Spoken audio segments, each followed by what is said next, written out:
This podcast is part of the Deluxe Edition Network. To find other great shows on the network, head over to deluxeeditionnetwork.com. That's deluxeeditionnetwork.com. What's up, everybody? I'm Matt, the host of the Beard Laws Podcast, a podcast that has nothing to do with beards. A podcast where we aim to entertain and interact with our live viewers, but our listeners, they're like the quiet person that never talks sitting around the bonfire because the rest of the group is so entertaining, hilarious, wild, and a little bit dumb. So grab a drink, grab a snack, and let Beard Laws and the boys, Toby, Brandon, Logan, Zach, Richie, and our occasional special guest entertain you. We're live on the Beard Laws YouTube Thursdays at 9 p.m. Eastern Standard Time, and for whatever reason you want to see us and or our beards, check us out, thebeardlawspodcast.com. We're everywhere. Live Saturday, September 9th. Classic Championship Wrestling, Valor Pro Wrestling, Seven Mountains Wrestling, and Pennsylvania Championship Wrestling Alliance United presents Battle at the Bridge at the old Bishop McDivitt High School, 2200 Market Street, Harrisburg, Pennsylvania. The special guest, Enzo, Marty Skrull, Flip Gordon. Front row is already completely sold out. Second row is $20. General admission just $10. Meet and greet is at 5 p.m. Bell time is 6 p.m. For tickets, 717-379-4599 or 570-933-0370. You can also pick them up at the bridge at 2200 Market Street, Harrisburg, Pennsylvania. You don't want to miss the hottest territory in Pennsylvania, United!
Welcome, everybody. 3 Beards of Wrestling podcast.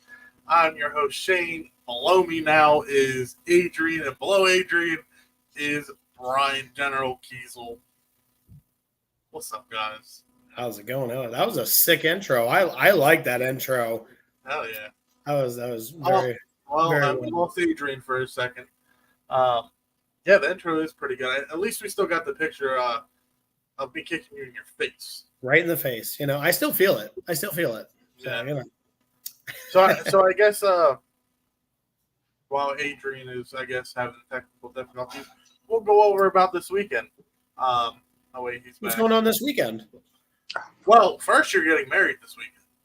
That's true. I am getting married this weekend. So that is true. That is true. Congratulations, and I'm so sorry. But up in the Burg, up in the Harrisburg, there will be a show going on, United, with Enzo Amore and Flip Gordon at the old Bishop McDivitt High School. Front row is already sold out. So I think before we bring our guests on, we'll go over some matches that were announced for this show. Oh, exciting! There's a great looking card for this show. Yeah, so first up, there's an over-the-top battle royal with the ladies of the Harrisburg area roller derby in it. That's going to be awesome. I'm a huge roller derby chicks. fan, so it's going to be tough chicks. amazing. Yeah. Oh, yeah. It's going to get scrappy. Yeah. Next up will be the return of Mel Havoc. The return. Oh, okay. So they bringing out the big guns. Is it gonna be like the body slam challenge, or is it more like what's gonna happen? I guess people are just gonna have to go and see. I heard he's easier to body slam. I heard he lost 200 pounds. Like he's gonna be like skinny Mel Havoc now. Oh, interesting. So maybe he'll be as skinny as Flip Gordon. Maybe. Never know. Next up will be a 3-way tag match with Pretty Toxic, Big Nasty, and Charm City Connection. Yeah, I think that should be a pretty good match. Yeah. Next up is Aaron Truth versus Toby Farley. Ooh, man, I am hoping Toby Farley throws that boy out of that building. Takes the title, throws him out of the building. So I can feel the hate, but I think my money's on Aaron. No bias. I don't know. I feel like you're biased a little bit. I mean, I'll just go with my shirt, Toby Farley. Oh, all right, there we go. Yeah, Gotta plug it. All right, and then next up is Jake Cat versus BJ Walker. That should be a pretty fun match. That should be a really good one to watch. Absolutely. Yeah. Fingers crossed for J-Cat. Anybody? Anybody? Fingers crossed for J-Cat. Listen, J-Cat's been getting these heavyweight titles everywhere he goes. He's a whole different competitor now. I mean, hey. All I had to do is bring out the best in him, and that's what happens, Yeah, just the measuring stick, so to speak. It's true. All right. So next up on that one, there is a women's match. I can't pronounce that. Simone Valentina. There we go. Sorry, CT. That match should be pretty good. I mean, everyone loves a good wrestling match with women. I don't know. Okay. Sure. I haven't seen the other girl. I've seen Valerie in that too. So the other one could be a good, tough competitor for it. So yeah, Valerie likes to play dirty. So yeah. I hope Simone brings it because Valerie likes to play real dirty. So this is going to be that Sam guy. Yeah, that's Sam. Yeah. Oh yeah. Is he barred from the ring, or is he going to be out there too? I don't know. There's one way to find out. Yeah, you got to tune in and watch. You got to buy a ticket. You got to be there. All right. Next up is DeMarcus Kane versus Flip Gordon. It says the one that could steal the show. I feel like they got to redo it. It's the one that will steal the show. Like, I think that's going to be a good one. Yeah. So we got two more matches. Both really good compared. Good competitors. And the first one that we will announce is Delicious versus the Real One. Did you catch that promo by Enzo? He's got a lot of talk, but man, he's got his money. Yeah. And I think probably the biggest match on the card will be Rob Noxious versus Ox Hog for the PA Triple Crown Championship. It's going to be a true slobber knocker there, especially after talking to Ox Hog last week. Yeah. Ox, Ox is ready. Yeah. Coming out of retirement. Yeah. Yeah. So I mean, that's gonna be a hard hitting one to say the least. Definitely. Yeah. So it's definitely a good lineup for that show. Again, if you guys need tickets, you guys can hit us up and Obnoxious, the Bridge, everywhere. Basically, you can get your tickets. Somewhere will lead you guys to us, basically. And again, if you guys got questions for our guests when we bring him on, or you got questions for all of us, just comment and ask. And if you guys can, you guys go give us a follow on YouTube, Instagram, Twitter, and Twitch at the 3Beardzofwrestling podcast. And that would be great. Who's bringing the guest on? Are we letting the newbie still do it? Oh yeah, come on, newbie. Oh, come on. I was ready. I was prepared for the last one. I knew his credentials and everything too. And I've shared a locker room with this guy, but I feel like I wouldn't do it justice. So, no, and I'll definitely leave it up to one of you guys for this week. All right, Adrian, you got it. Okay, ladies and gentlemen, we're bringing in not only a promoter who is in the PA Lewistown area, but a wrestler. He has been around for a very long time. Introducing Mr. Matt TRK Silks. What's going on, guys? Thank you for having me. How are you?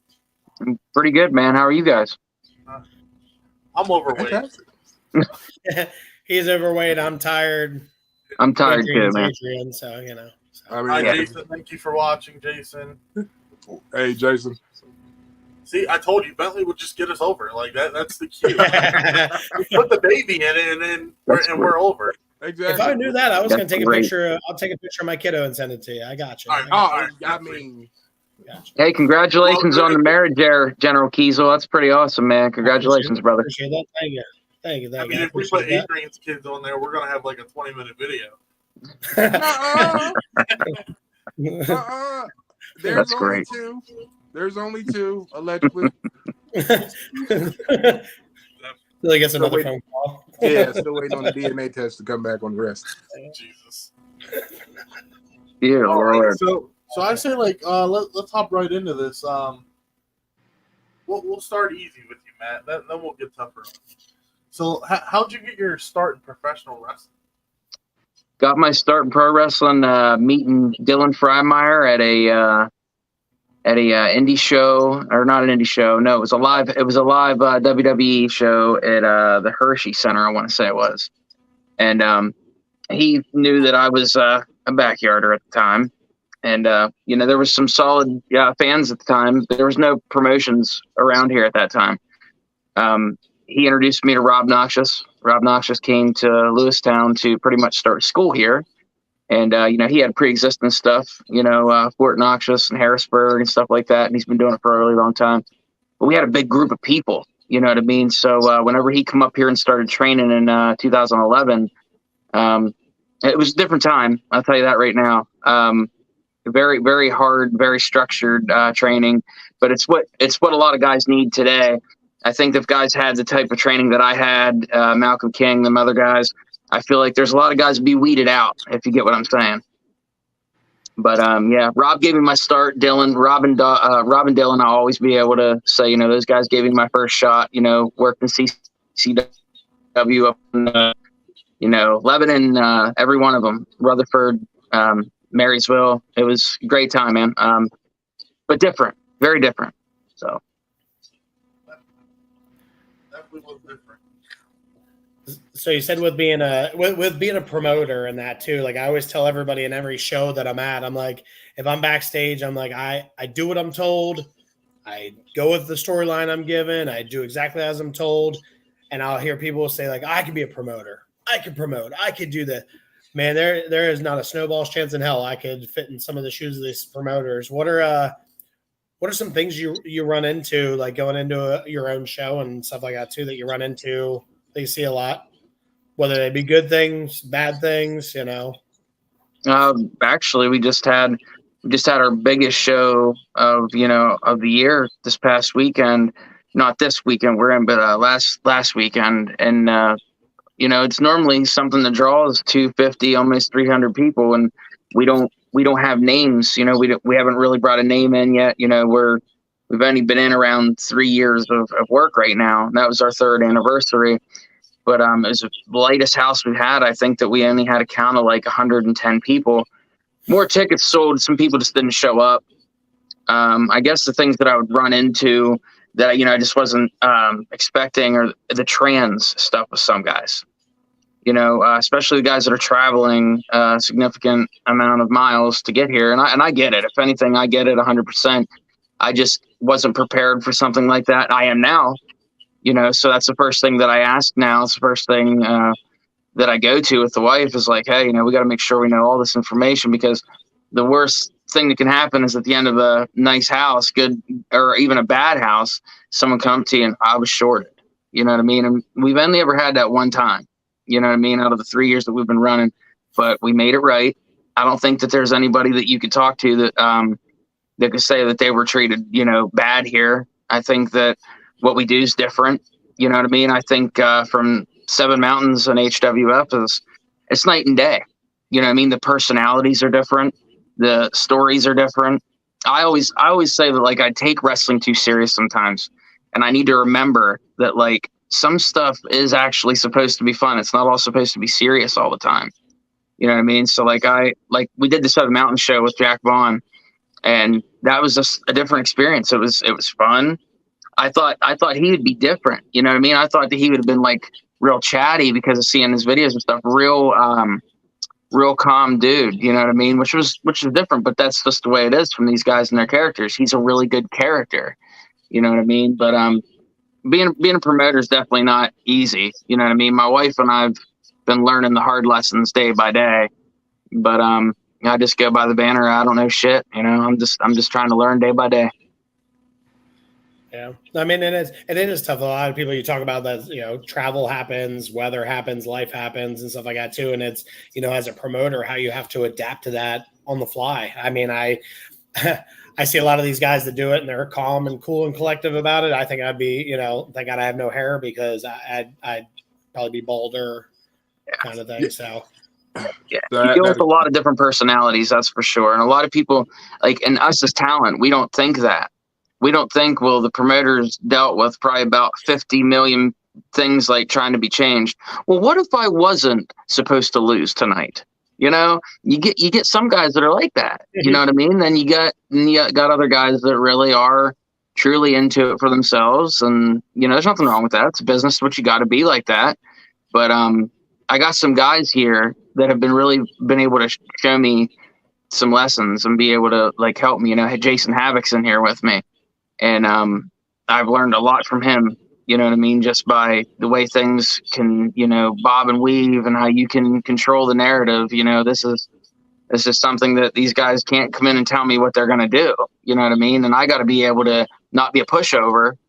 And like you said, you know, dealing with certain personalities, I had to deal with the first night Jason was here, a talent coming in 10 minutes before the main event wrestling me, and says everything about that person. But he disrespected Jason, and I wasn't having that. You know what I mean? I told him, I said, this guy trained me. He's taught me almost everything I know about the business, psychology in and out, and you're not going to treat him like that, you know? So we've had to deal with that. But ever since that, we've had no issues like that, man. The people know the locker room is very respected here. And, you know, we really do. We take the work serious. And I tell everybody when they go out there, you know, if you're going to hit each other like pussies, then you're not coming back. You know what I mean? But I also don't want people getting hurt also. You know what I'm saying? Right. So it's hard to gauge a situation depending on who you're working with, I guess. Right. yeah. What being a promoter, like when you were doing the backyard wrestling, were you also promoted then as well? Because I know you had to kind of build up your own crowd and stuff like that. What has been some of the biggest differences from being a backyarder to actually being an independent worker? Everything's different. I didn't when I got into the business, I didn't understand why Rob and why everybody just hated the fact that, you know, I was over the way that I was, and I really didn't pay the dues. You know, I was, you know, a self-trained person, and I was just like, oh, you know, people come watch my buddies and I fake hit each other on a trampoline, and they really did. But that's the thing, though. I didn't have to pay for a building. I didn't pay for insurance. I didn't have to have a doctor there and all that. So I get that now. I get the bill of the show and looking at it and being like, okay, now I see why I was upset about that. But I think the backyard stuff was the biggest advantage we had building CPW up here, and, you know, getting to see the cats that we had. And to be honest, we only had 3 or 4 people that were from that time of, like, the backyard days. And then it was like, you know, we had Stefan Ramon coming up. You know what I mean? He was just getting started. Shane was nipping at our toes there. You know what I mean? He was just a young cat at the time, but he was training a lot too, man. It's different. You know, it really is. It's different now to look at it and say, like, you know, the backyard stuff was fun and all that, but I think I've had more fun being a promoter and getting the relationships that I have. You know what I mean? And the real deal of it, you know, making sure everything's safe is the top priority, and that's what it's all about to me now, you know. Yeah. Is it my turn? It is. I'm sorry. I'm sorry, Ricky texted me. He was like, "Hey, do you want me to hop on?" I'm like, "If you want to," but is he done hanging out with Aubrey that he can come on? Yeah, no, it's yeah, they're out of town. So yeah. So how did the? I wouldn't say it's more of a gimmick because I feel like it's more like your lifestyle. But like, how did the TRK name come to you? That was like it was a backyard thing. One of my best friends, Andy Hoare, the guy that got me into wrestling, literally his last name's Hoare. He got me into wrestling by just watching it, and we started backyarding. I was a huge Randy Orton fan, but it was ended up being one of those things that whenever I went to try to change it, the people weren't going to have it. They were going to chant it regardless. So like when I was 14, the name meant like something super stupid. It was Torque's Range Kills, which is terrible. When I'd have these backyard promos, I'd be like, Torque's Range just killed you because my backyard name was Torque. Awful. But I thought, hey, it's wrestling, right? So it was more or less one of those things that I actually had to, like, I heard a fan one night say, "Oh, the Ring King," and I was like, "That's what it means. That's really what it means." So then I grabbed that, went with it, and it was very organic. And then like Rob's brother, Chaz, he was around a lot when we were training back in the day. He was at all the shows. One of the most funniest guys I've ever been around. And he said, "Oh, you're the Lewistown legend. Oh, you're the Lewistown legend." And I know he was messing with me, but I get it. I completely get it. But now, though, you're damn right. I'm using that. I'm putting it on T-shirts, and I'm getting it over. And that's what I do. You know what I mean? It's something that happened organically, and I think it's awesome. Not one of the names that I use, any of the monikers, I've never come up with any of them myself. I think that's awesome. When you hear announcers say something about you in commentary, you're like, "Oh man, I want to capitalize on that." And that's what I do. I look for that stuff. I try to find new ways to get the TRK thing over, the Lewistown legend thing. And, ever since I started tag teaming with my buddy, Rodney Deal, RD Mosh, hell of a cat, man. Great tag partner. But I think I'm finding more of myself, and I've been able to make more of the character TRK and the Sons of Mifflin County. I think I've been able to really find out more who that is now than I ever did. You know what I mean? The TRK was just kind of something that was there, and the fans would chant it. But now I'm starting to lean into it and being able to be like, who is TRK? Like I told Havoc a week ago, I don't have a clue who I am. I've been taking bumps for 18 years. Is that normal? And he's like, yeah, of course it's normal. Guys just don't say that. Guys aren't going to come out and say, "Oh, well, I don't know shit." You know what I mean? But if anything, that's been what's been able to, teach me all the lessons that I've learned, from booking to wrestling to do this, don't do that. But I had to learn all that the hard way. You know what I mean? I think being a teacher and training these guys that I have down here at my school, I think that has also taught me a whole lot about who I am, how to handle certain situations. And, a lot of these guys, they don't have to fall down on the rocks that I had to with Rob Noxious and those guys. I can prevent a lot of that. You know what I mean? I can be like, "Hey, don't do this, don't do that." But I can't do that all the time with certain guys, but I don't know. I think I've learned a lot about the TRK meaning. It means a lot to people. They chant it the entire match. You know what I mean? So I don't know. I think the fans are a huge reason that I was able to get the TRK name back on Seven Mountains. At a time a couple years ago, you would have never thought that you'd see my face in a locker room there. You know what I mean? And some things were done to take care of old wounds. We, dug up some dirt and buried an extremely large hatchet here in Lewistown. And I think that's because of the fans. And I think that's because everybody just loves wrestling, and why not come together and do it and make it as big as possible? I recognize every independent out there, you know what I mean? Regardless of anybody's feelings, this, that, or the other thing, we're all just trying to get by, that's what I look at it as. Definitely. I mean, so to touch on your first name, I mean, it's definitely better than what my first name was. So, I mean, my first name was Sunshine Shane. It's not bad. So it's definitely better than that. Did you have like face paint with like a big old sun on your face kind of thing? No. So like, No. I forget how long. I think I was probably like maybe a month in. And we went to West Virginia, and I was at a battle royal, and this was before like I knew what gimmick I wanted to do. Like I didn't know what I was. So I was wearing this shirt that says I'm one big ray of sunshine. So the promoter was like, "What's your wrestling name?" And I looked at Jamal and I was like, "I don't know. Like I'm new." Like so he was like, "Oh well, we're gonna call you Sunshine Shane." That's awesome, though. I made sure you ever fucking heard that from, because I was not doing that. So Definitely not the worst name. I'm sorry. The worst name is still taken by me. I will forever hold on to the worst name. The first name I had when I first started in Pensacola was Johnny Arabius. Beat that. I don't know. Beat it. It's still worse. Sunshine. Yeah, mine was after Johnny Arabius. I mean, mine was after shitty. Mine was after shitty alcohol. It was Mad Dog. Hey, Mad Dog was over then. It was. Yeah. There's a lot of you know. To be honest with you, a name like that, I don't know. It's easy to say. It sounds cool. You know what I mean? I don't know. I'm a guy that's like, I'll think of some crazy shit. Like I was telling Mosh the other day, we're trying to find stuff for our tag team. I was like, what about this thing? Since we're both sons, we're sons of Mifflin County. That's our tag name.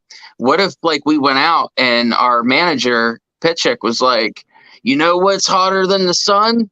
Two suns. It's terrible, but who knows? People might actually like it. Don't do that. Don't do that. You know what the greatest gimmick alive was the party animal. Yeah. Yes. You mean the Wish.com version of Bro Keller? The party animal was amazing. It definitely was. Hey, you know what? Maybe it could be a surprise entrance in that battle royal. Who knows? The party animal? Oh my God. We haven't seen a party animal since what? It was not since Stellar, but we've seen since Stellar. We haven't seen a party animal. It's been about probably 7 or 8 years, yeah. Yeah. Oh my God. Stellar. I mean, to be fair, it was the sit-down conversation with Rob, and he said, that's awful. Because I did go back and ask him, I said, hey, how did it go? And that too. And he's like, let's talk. I was like, okay, cool. And then I realized like the let's talk means no. No, that's not good. The let's talk is never good. I've heard that a lot. A lot. Yep. Yeah. Well, since we're on the topic of gimmicks, let's just get this out here. Best gimmick of all time. Ooh, yeah. Who? Taker. The Repo Man. It was good. Repo Man's good. I think the Undertaker, man. Me, it's a tie. Taker will always be one of my favorites. I love Taker. You talking about like gimmick as far as like the Fiend. Yeah. The Fiend with creative, man. That's just crazy. That really is. We paid tribute to him and Terry Funk at our show. We had like a hardcore match right before we did the, paying tribute to it. I thought it'd be a cool way to like, a nuance for Terry Funk, but right. They talked about that post that he put out, like one of the last posts that he had put out about, wrestling being a love story and stuff. And man, like I seen Jason Havoc and I seen all those other guys that I know that are probably some of the toughest dudes I've ever met in this business ever.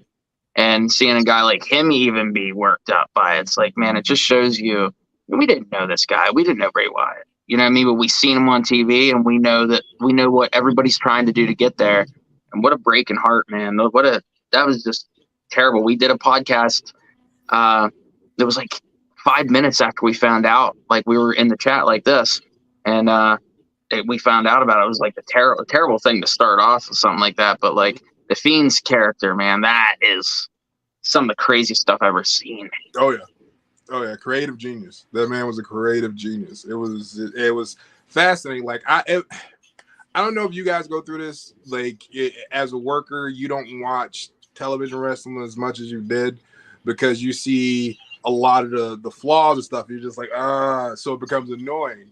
But every time there was a segment with him, I would always watch it because I was always intrigued on what he was going to come up with next or how this was going to play out. And I loved it. I absolutely loved it.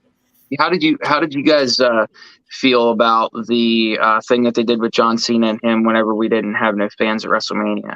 Like, that was hard to gauge on what they were doing, but I thought it was entertaining as hell. It was. It was very entertaining. To me at first it seemed like it was all over the place, but when you go back and watch it, it was like, oh, he's talking about his ego so much. He's talking about how he was this muscle bound guy who didn't care about anybody but himself.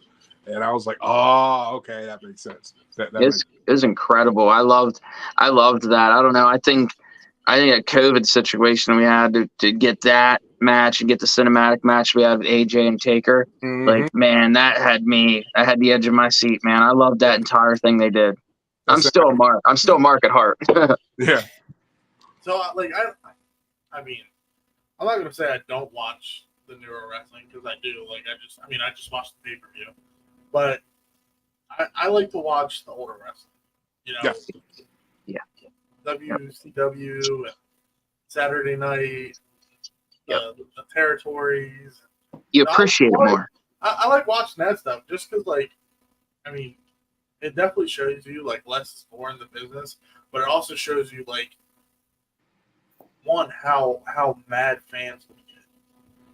Yeah. Like, back in the day from wrestling, and I feel like a lot of people that are kind of newer into the business, they don't really like study like wrestling. Like, they study, I'd say probably 2005 and up. Yeah. Like, they don't go back. They don't go back and watch wrestling. Yeah. You know? I feel like the guys that are like, I don't know, Shane, how old are you? 25. Yeah, 25. 25. So like, I feel like guys anywhere from like, 20, like late 20s into like into 30s and stuff are starting to really appreciate that stuff. I know here the last couple of years, even before I came back to wrestling, like, I watched a lot of Bruiser Brody. I watched a lot of that the territory stuff, hearing all the stories about, Jim Cornette. I'd listen to him for hours. I just got like a more of appreciation because you could tell that they're trying to be authentic on another level back then. And it was like a whole lot more less is more approach. And it wasn't so big and produced. You know what I mean? I love that old smoky room feel, you know what I mean? Like, and a lot of those guys back then were, I don't know, they were just so into kayfabe that, even Frank himself, Bruce Brody, he did like one interview that I've ever heard that he like, broke down what his character was and this, that, and the other thing.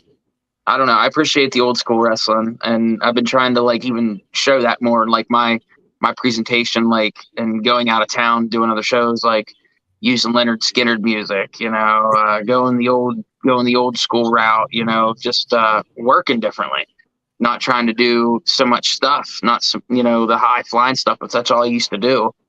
Now I feel like I have more of appreciation for like the shooter end of it. You know what I mean? And it just looks better. So it's funny because, like, hold on, let me add Ricky up in here. I'm gonna go real quick. I know when it comes to like I got a lot of my signals, I guess, so to speak, from watching old school wrestling. And there's guys now who are trained old school who do signals, like Randy Orton when he get ready to hit. He claps, right? I was in a match with somebody I'd never been in one time, and it was a battle royal, and it was dark and boom, and he does this thing with his hands where he like claps and opens them up, and I'm like, oh, okay, so he wants me to jump into him. So immediately I jumped into him. He hooks me, drops me from a move. We get in the back, and he was like, well, how do you know what my finisher was? I was like, I didn't. You gave me a signal. I went for it and hooked. And I got that from watching old school wrestling. Yeah. Ricky! So it's funny because, like, I think, like, I forget who I was talking to, but, like, like, I was talking to somebody, and I was like, do you, like, study old school wrestling? They're like, yeah, like, I go back to the Attitude Era match, and I'm like, no, like old school wrestling. I said, I go the whole way back. Like, I believe it was maybe like, probably like Carney wrestling or something. But like, I go back where like, they have a ring, and then they have platforms on the outside of the rings with springs in them, and they spring them into the ring, and like that's how they would do the springboards and stuff. But I heard you talking about that the other week. Yeah, like they do like crazy shit, but like it was great because there was no selling. It was like they did a move, got back out, and did it again. Like it was great. But like it's different. Yeah, it was a different. It's like the culture's completely different. Yeah. You're still taking bumps. You're still taking bumps and everything. There's still finesse to it. But like I agree. I watched actually not too long ago. I watched a clip of that stuff. Yeah, Guys just jumping in there and doing a bunch of stuff and getting back out. And I was like, man, some of that stuff does look like what they're doing today. It does. You got guys. I love it all. I love it all. If it's AWA, if it's all the way back NWA times and stuff, like I really love that stuff. I love the way the whole presentation of that production is done. I really want to try to get something like that in the future with what we're doing here in Lewistown. I want to black the whole room out and make it all a production, like really make you feel like you're in an arena, that like back in the days, it's just, I don't know, it's my appreciation to that time too, I think. So we'll take like a minute break quick, and I'm going to play the commercial again for this upcoming weekend. All right, guys? We'll be right back. Adrian, you look fantastic. Live Saturday, September 9th. Classic Championship Wrestling, Valor Pro Wrestling, Seven Mountains Wrestling, and Pennsylvania Championship Wrestling Alliance United presents Battle at the Bridge at the old Bishop McDivitt High School, 2200 Market Street, Harrisburg, Pennsylvania. With special guests Enzo, Marty Skrull, Flip Gordon.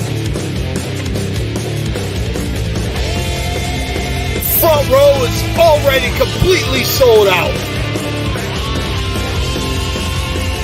The second row is $20. General admission just $10. Meet and greet is at 5 p.m. Bell time is 6 p.m. For tickets, 717-379-4599 or 570-933-0370. You can also pick them up at the bridge at 2200 Market Street, Harrisburg, Pennsylvania. You don't want to miss the hottest territory in Pennsylvania. United!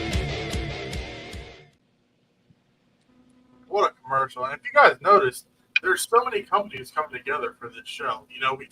We touched based on it last week with Ox, but it's definitely going to be a hell of a show, especially because there's different people from different companies going to be wrestling. So, again, we'll go over the matches again at the end. But if you guys need tickets, please hit us up. If you guys got any questions for us, ask. We won't sugarcoat shit. Well, welcome, Ricky. How you doing? Pretty good. We can see your knuckles all in the camera. That is amazing. Oh, thank you. I appreciate it. He was showing his hand. We all should give him the Aubrey. Yeah. I got you. Yeah. How you doing, sir? How are you doing? Hey, man, I'm blessed, man. I can't complain. Hey, so all right. So I have a question for you. So my question is, who is your top 5 favorite wrestlers to watch as far as like promo wise? Mr. Pink. To watch his promos, I'll go with the guy that got me, hooked, was The Rock, obviously. I really, really got appreciation for Jake Roberts on the promos.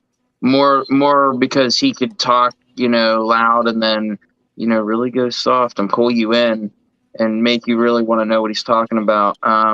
Third would probably be, Stone Cold's reckless ass on promos, and just like watching him deliver the promos. He might not have been like the best ever in delivering them, but it's just watching him. And I tell a lot of guys, watch the intensity on him. we talked about Bray Wyatt. Bray Wyatt, I think, had another one that one of my buddies was saying, man, his promos were so great. I was like, dude, you didn't understand shit he was saying. It's the delivery. It's how he's giving it to you.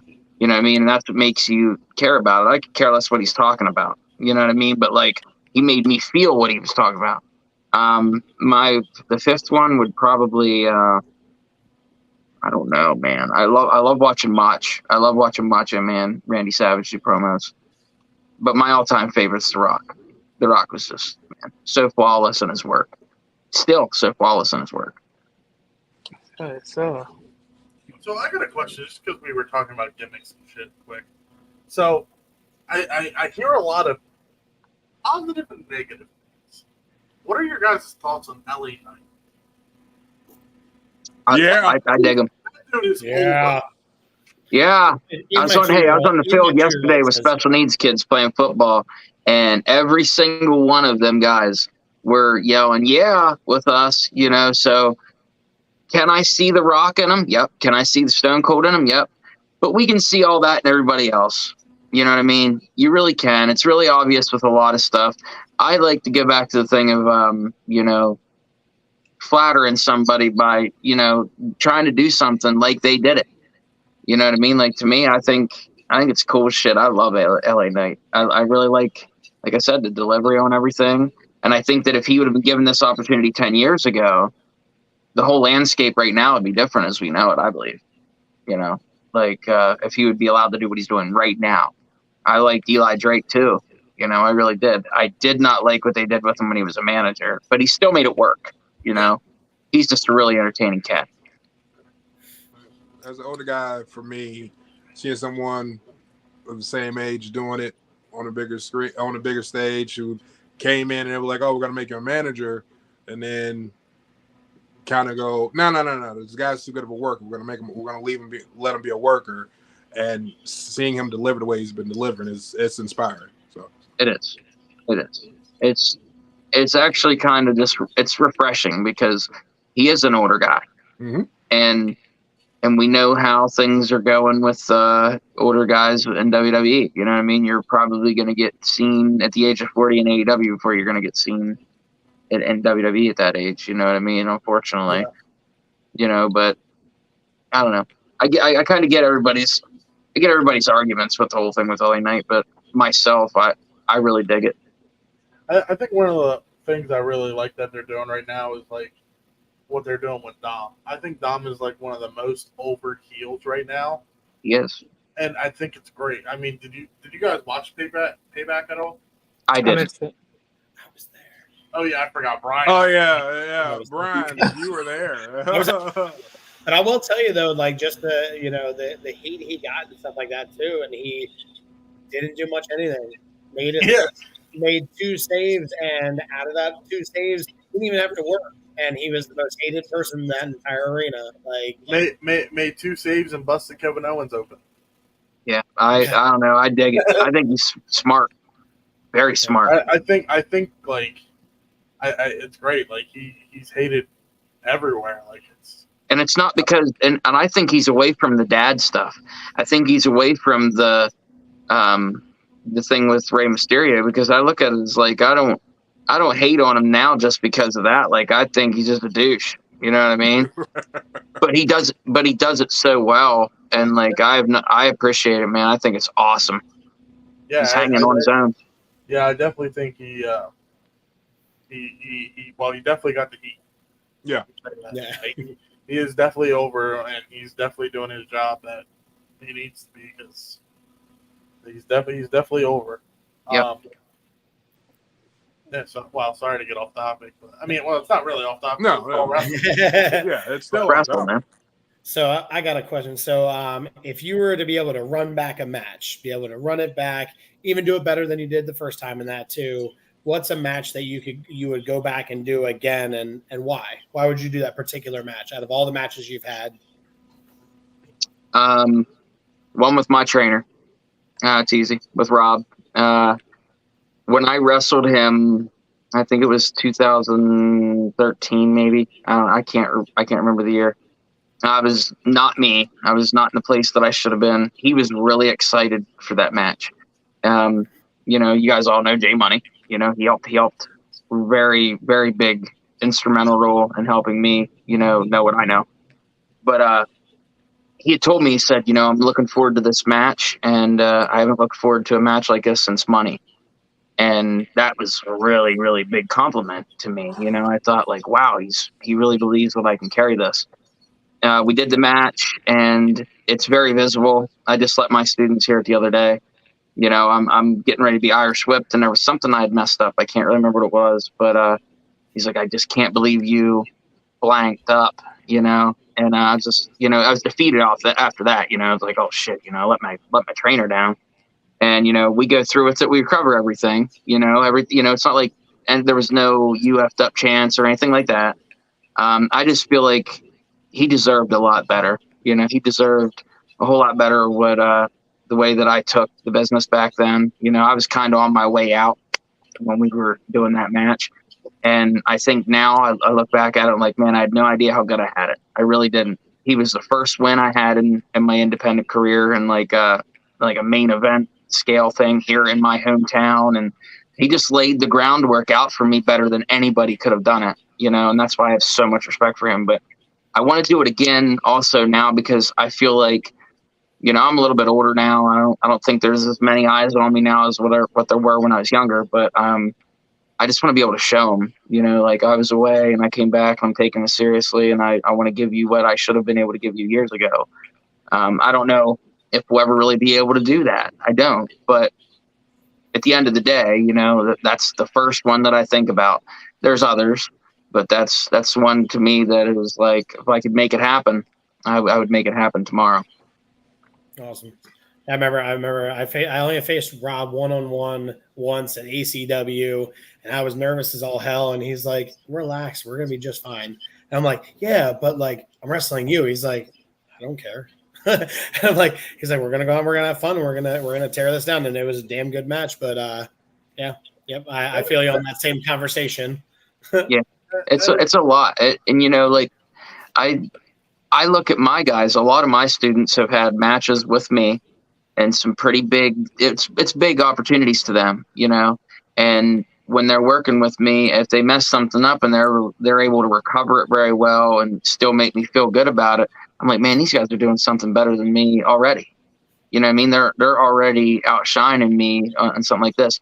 But Rob and my relationship was just so different, like a father relationship that, like, I don't think that in my mind I was thinking like, oh, I want to make him proud. I'd love to be able to change that, because of what he was able to do for me. But he also is an intimidating presence, and on top of that, he's the businessman. You're in Pennsylvania, you're talking about pro wrestling. I don't know anybody that's going to say who's Rob Noxious. And if they do say that, someone like me is going to be like, this guy, They're lying. He's a great dude, man. He's just done a lot for a lot of people. I was one of the people that ran away, and I did him dirty. I did him dirty. And when I came back, I did everything in my power to make it right and be like, hey man, I'm going to be around. Anything I can do to make this, that, the other thing work. Jamal helped with it. Doc passed away. Paul, he helped with the situation too. God bless him and his family. But that's just something you learn. You learn a lot from a situation like that, and I did.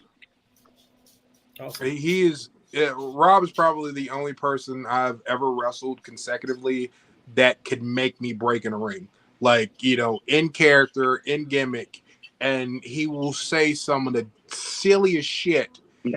And you got to do your best not to be sitting there cracking the fuck up, and it's hard to do wrestling now. Yeah. There's been plenty of times where I was working him and he actually like had to cover my mouth just because like I was just laughing. Right. So I'll tell this story real quick. So we did a show. I forget where. I think it was the Hamburg Fieldhouse, and we did a spot where like we were on the outside and we were letting fans chop. I shit you not. There was a gentleman. He was special needs that was in the front row. I shit you not. He chopped the living fuck out of me. And I just dropped laughing. And he just comes over and covers my mouth because I'm just like laughing because like it was just great. So He's like, yo, he just chopped the shit out of you. So the whole match, you're just like fucking around the rest of the time. It was great. Yeah, them guys. Listen, I know. We just did a game with the Burning Bulldogs yesterday, and we had like the whole team out there. Them guys are so into it, man. Willie Reed, we have, and Don. They were out there in the field, and just seeing those guys get into it, man, is one of the things. Like, Willie takes bumps here. You know what I mean? He'll get in the ring and he'll take bumps, rolls around. I think he's got a better quarter roll than me. Yeah, I don't know. Those guys are really passionate about and they're into wrestling, man. So into wrestling. And if they're given the opportunity to chop you, I'm sure he did chop the shit out of you. Oh. Yeah, it was. So there's only ever two people that ever chopped my chest up, like bleeding. It was that kid, and one of my favorite people to work is John Dahmer. Yeah. Which I don't know if you guys ever got the pleasure to wrestle John Dahmer, but I know me and Brian have, and working him is like a total different, like. Talk about just funny stuff. Like when guys do that, and they're gonna be in the ring with you. He'll be like, he gets you in the corner. He'll be like, "Yo, I just farted." And you're like, "Wait, what?" Like, it would throw you off. You'd be like, "What?" And then he'd be like, "Shut up." Yeah. That's a name. That's a name that I haven't heard in a minute. It's been a minute. Like years, I think. I was just talking about Eddie Valentine here the other day to Havoc. And I was talking about like he was one of the first guys that pretty much opened the ropes for me to get into a ring, be able to take like my first bump down there in Reading, and it's crazy, man. Those guys, like, I forget how big guys like Dahmer were, like how big even like Valentine, man, such a big dude, like. And I was talking to somebody a little while ago. It's just crazy because, like, I love, like, when I was a kid, like, watching all these people wrestle. Like, like all these kids, like, big-ass dudes, and now, like, I get to wrestle them. Like, it's just, like, a total, like, I don't know, it kind of blows my mind because it's like I looked up to all these dudes, and it's like, wow, I mean, I never wanted to wrestle, but, it's just cool that, like, some of these people are, like, coming back to wrestle now. And Cole Calloway. Yeah, and I'm like getting, even if it's at training or, whatever, like Cole Calloway came up to this school a couple months ago, and I got to roll around with him for a little bit, so it's like those types of dudes that are, it's pretty cool, especially, Dahmer is definitely like one of like the coolest people to work. I think like he's definitely up there on my list. So I don't know if he's still working or not. I mean, maybe we'll have to have him on the podcast. Yeah, that would be very interesting. Yeah, those that you're talking about, learning and stuff, and seeing people training that. Like even having my guys when I took them down to the first time I think we were at the Seven Mountains. You guys were all in the ring messing around, and I was just like, man, this is crazy. That Shane that I've known for so long, for 13, 14 years, here he is teaching my guys stuff. You know what I mean? Like it's just crazy how the world just goes completely around. Like Havoc running my locker room and stuff, and like I just would have never imagined it. And then seeing him do his character on the show and get to be a heel and do his thing. He said to me the other night, he's like, it's one of my first heel promos in a long time, and I could tell that he was really excited to do it. I think he gets the pride out of ruining my life, but hey, it's what it is. So we got a couple minutes left. Does anyone else have anything? Or if you were, real quick, like, what advice would you give to somebody, whether they wanted to be a wrestler, a valet, a manager? Like, what's some advice that you could give? If you could give Matt Silks advice at 18 years old, walking in there and that too, like, what advice would you give? I'd give the advice to shut up first. Shut up first. Open your ears. And take compliments with a grain of salt. Like, take compliments. I tell my guys all the time, don't get a huge head. And it's so hard to not when you're trying so hard and that, I get it. I would also stress the importance of looking the part, investing into yourself as far as it comes to your gear, understanding what your gear is representing, and understanding more along the lines of like, hey, this is why I'm doing this. Don't. To me, I always looked at it as like, just listen. Just listen to the people that have done this. They are there for a reason. They are in a position of power for a reason. There's people that respect them. So I would just say listen and buy boots. Buy boots, buy knee pads, and look like a wrestler. Don't just walk into the ring, barefoot because you don't want to buy boots. Just to me, I really think invest in yourself and listen. I think like everybody we talk to, I think everybody on this panel and everything too can agree it's everybody's shut up and listen. I don't ever give advice really to any other people. You know what I mean? Besides my students, it's hard for me to hear someone say, "Oh, I got to figure it out." When all you're literally doing is trying to be like, "Hey man, what you're doing is already really awesome and I like it, but what would you think of trying something like this?" "Oh, no, I got to figure it out." And there's just way too much of that shit. I do. I think there's way too much of that shit. If these guys would have been brought in the way that I was, the way Shane was, I promise you that they would listen. You know what I mean? And guys like that, I'd listen to a Shane. Shane's telling me, "I'll try this, do this," of course. And I tell my guys, listen to everybody. If their advice can't help you in that manner, say thank you. Say thank you. Maybe you can give that advice to somebody that it will work for. You know what I mean? It's about respect. 100% about respect. So we are coming to the end of the podcast, but we got some good news for our guest next week. I think Adrian and Brian both know, but we have our first girl. Yeah. On the podcast. So I think that's going to be pretty fun. That's gonna be fun. So the post is already out there, so it is Izzy McCoy. Yep. You may have very talented. Very. Have another very talented person the following week. Waiting on confirmation on that, but he is another Lewistown boy. And then a week after that, the 25th, we have Alpha Jr. on here. Nice, Manu. Alpha Jr. Had my first match with him. Ooh. So on the 18th, I'll put it out there, but I don't know if it's confirmed or not. But it will be, maybe Chris Rush. So Chris Rush. Right. That's a get. So that's a get. First of all, how did this even get talked about? We start spitballing and stuff starts happening. Yeah. I love Chris, man. Chris is the most giving person I have ever met in the wrestling business. Yes. The most talented individual I have ever been in the ring with, hands down. Besides Joe. Me and Chris started everything together, man. I love that guy. What a way to get me emotional. Wow.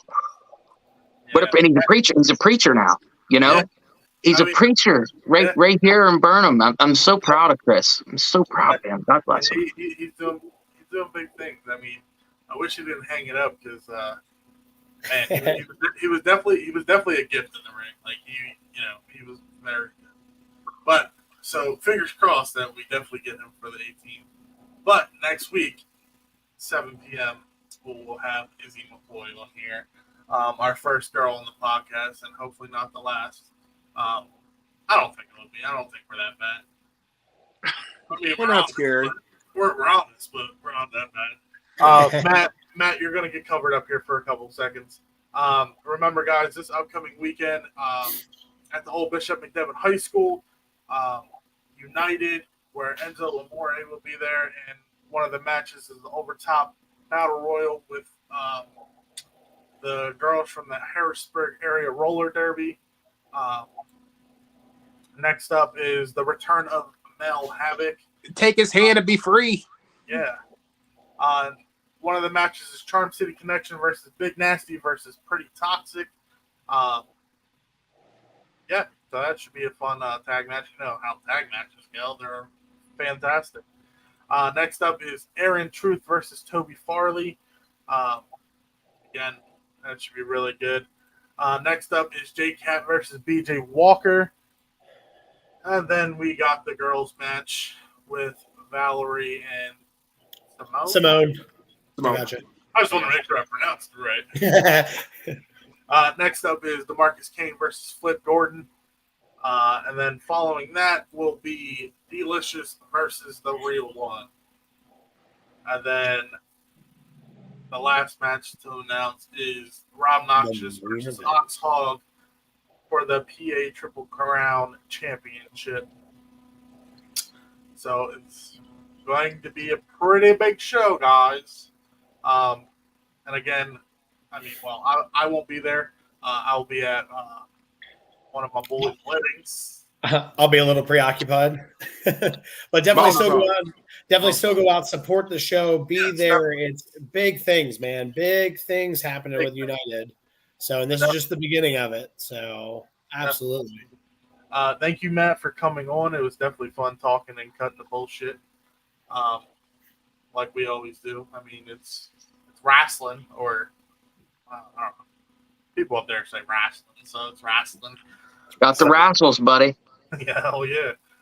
Thank you, guys. Well, until next week. Peace out, guys. Thank you. See you there. Yes, sir.